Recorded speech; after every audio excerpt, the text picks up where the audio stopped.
Welcome back into the GSMC Sports Podcast. We're headed into the final segment of the day where we are going to be talking some March Madness, sort of slow playing this a little bit as we have a couple days left until the Sweet 16 officially starts. But I did want to do a little bit of a review of where we are currently at, where we can quickly run through the matchups that are ahead. Not going to give necessarily predictions or anything just yet, but we have Clemson versus Arizona, San Diego State versus UConn in the national championship rematch from last season, Alabama, North Carolina, Illinois, Iowa State, NC State, Marquette, Gonzaga, Purdue, Duke, Houston, and Creighton versus Tennessee. If you'll notice with some of these matchups, one of the biggest stories in terms of individual conferences based off of how the first few rounds have played out is the fact that the ACC, after having a lot of scrutiny around them during the regular season, people saying that the conference was sort of past its prime, that they're too top heavy, and that last claim, this doesn't necessarily fully disprove that, but they've been tremendous since the round of 64 started, 8-0 since the round of 64, and two teams that have overachieved in order to make it to the second weekend, in Clemson being an incredible, team up to this point, where they have some dominant wins, killed New Mexico in the first round, and took it to Baylor in the past season.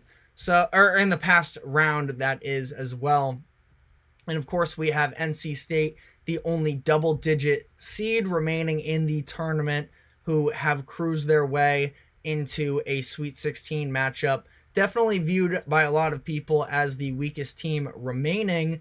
They were able to come out of the first round and then face off against an Oakland team that was maybe not necessarily seen as the biggest threat. They were the last really remaining potential Cinderella story that was in the tournament. But again, 8-0 since the round of 64 started. That is a little subjective considering the fact that we can't fully ignore the very embarrassing performance that Virginia put on in the first four game. But even the top ACC defenders would probably argue that Virginia shouldn't have been the team that was in the tournament anyways. If anything, I feel like a lot of people would have argued more for Pittsburgh, who was in the first four out of that group as it was. But very impressive from the ACC here. Again, one of the more historic conferences in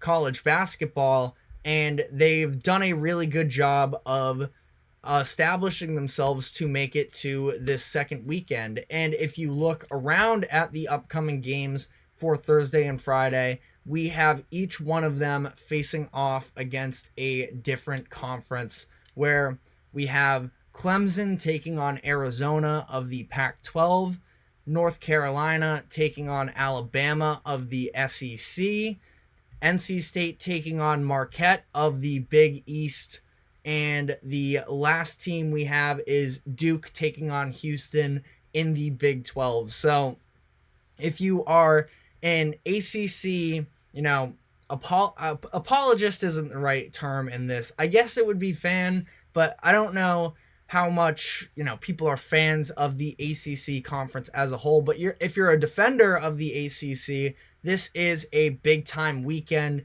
where there are going to be a handful of opportunities to prove themselves. Now, in 3 of these 4 games, the ACC teams are the lower seeded programs and are the underdogs in these matchups. So I do feel like it's important in these games and sort of the first 2 rounds that we've already seen. You can't really fully play revisionist history where you can go back and sort of get on the case of the committee and these individual programs saying it's an indictment on the conference as a whole if they don't pick up these upset wins. That's not really fair in my eyes. But first off, when is sports fandom ever truly fair when you look at a national perspective? But I just feel like it is an interesting storyline here. UNC, I feel very confident. I have not been a believer in Alabama. Now, I do want to give them some credit for the fact that they were able to win this ugly offensive game against Grand Canyon, and they haven't really been able to play defense for a lot of the year.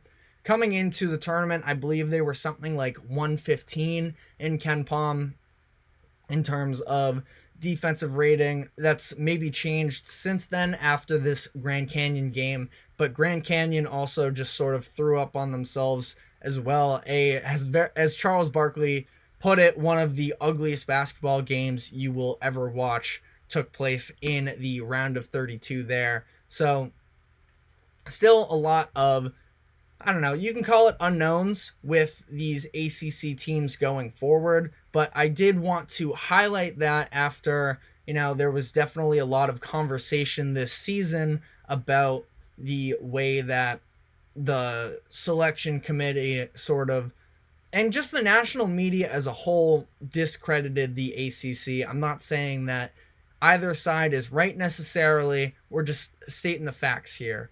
But another team another conference, I should say, that a lot of people felt like there were not enough teams, enough representatives of, was the Big East. Of course, we have UConn, the top team in the conference as a whole, but Marquette and Creighton as well, and they have looked tremendous up to this point in the tournament, where they've looked tremendous up to this point in the tournament, to the point where Dan Hurley is calling out the fact that there were the likes of a Seton Hall or a St. John's that were competitive with them during the regular season, and meanwhile they're killing all these other programs. The Big East is in another situation here where all of these teams were seeded in the top three that made it. So they all should be sitting here in the second weekend as it currently stands. It's not like they have necessarily dug themselves out. And there's nothing else these Big East representatives could have done. They've won the games they're supposed to, and now here they are. But again, it's a situation where a lot of people, because of the fact that each of these three teams has reached the second weekend, are saying, oh, well, look, the selection committee should have put more in. If we have to keep in mind the fact that there were a handful of teams that would not have made the tournament at all if they didn't go on to steal at-large bids by winning their conference tournaments and going on these runs. And a handful of these teams are out now. NC State is the only one that still remains in that sort of context. But the bid stealers sort of shortened that bubble, and the selection committee didn't have as much necessarily to do. Now, if you're going to tell me that Seton Hall should have been in over Virginia, I'm absolutely not going to argue with you on that point. But outside of that, I do feel like options were pretty limited as a whole based off of how the conference tournaments all played out in this one. And here we are sitting in a situation where both the ACC and the Big East have been very successful since the round of 64 and have their representatives. The ACC have the most teams left in the tournament with 4. The Big East is second with 3. And definitely credit to those programs, but again, it's a little bit hard to sort of play this retrospect game after knowing the results of, also keep in mind, a one and done tournament where it's not easy necessarily to sort of judge I just don't think you can judge an entire season based off of a neutral site 1-game series. But that's, I guess, besides the point. A couple other conferences I wanted to talk about here were the SEC, who had a miserable start to the tournament based off of some of these upset losses. South Carolina went down early, and they were in pretty rough shape there for a bit, but they have two remaining teams left in Tennessee, who has looked like one of the best teams in the conference. I definitely still think, even in an ugly game like they had versus Texas, I talked about yesterday how I thought that it was pretty impressive how they've shown that they are able to win in different ways. And another team in Alabama who I didn't think that they were built to win in different ways, and they at least did last round against Grand Canyon for whatever that was worth. But obviously the biggest upset in the tournament with Kentucky losing in the first round does discredit them some, but ultimately I do feel like Tennessee is a team that can make a real run here going forward. And I also wanted to briefly touch on the Mountain West, who have been a very polarizing conference, it feels, over the past handful of years, because their tournament history is not very good. We see many of these teams often end up as early exits.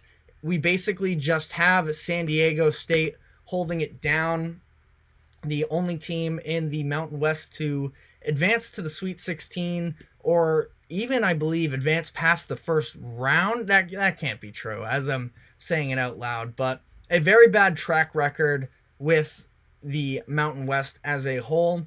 But San Diego State putting the conference on its back. A lot of people will argue that, oh yeah, it can't be the only team, because Utah State made it to the last round. So that was a false statement on my part. I knew as soon as I was saying it that could not have made sense. But either way, I think that the Mountain West, a lot of people will argue that the Mountain West was underseeded, and that's the reason why they haven't had the level of success that a lot of people were claiming they were.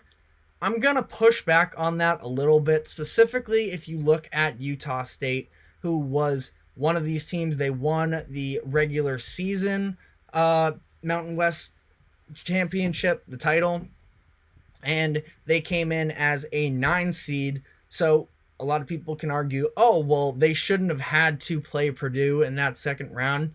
That game was never close from the first couple minutes when Edey was dominating them inside, and it was Purdue's other player. I can't believe I'm blanking on it right now. The forward, I'm going to pull it up right now and be mad at myself that I didn't have it ready on the go. But it was Kaufman-Renn was just drawing all these fouls immediately. You could tell that Utah was not going to be able to stick with Purdue through the course of the entire game, and that's exactly what happened, and they end up getting their doors blown off. So Mountain West, I can have a little bit of sympathy because, they had to play some harder games, but still, New Mexico was one of the most popular first round upsets.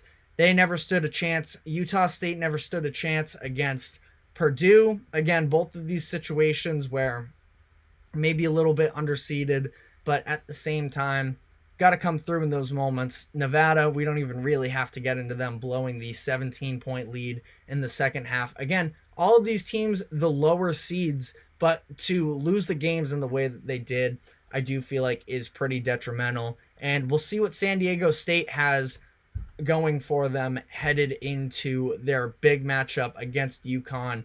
But that is all we have time for today. Thank you very much for tuning into the GSMC Sports Podcast. Just a reminder to like, follow, subscribe wherever you may be keeping up with us. Helps us out a lot. And we will see you tomorrow at 2 o'clock. And have a good one.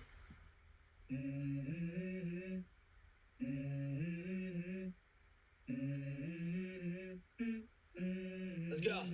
I wake up to a little bit of drool on my pillow, feel like it's gonna be a bad day.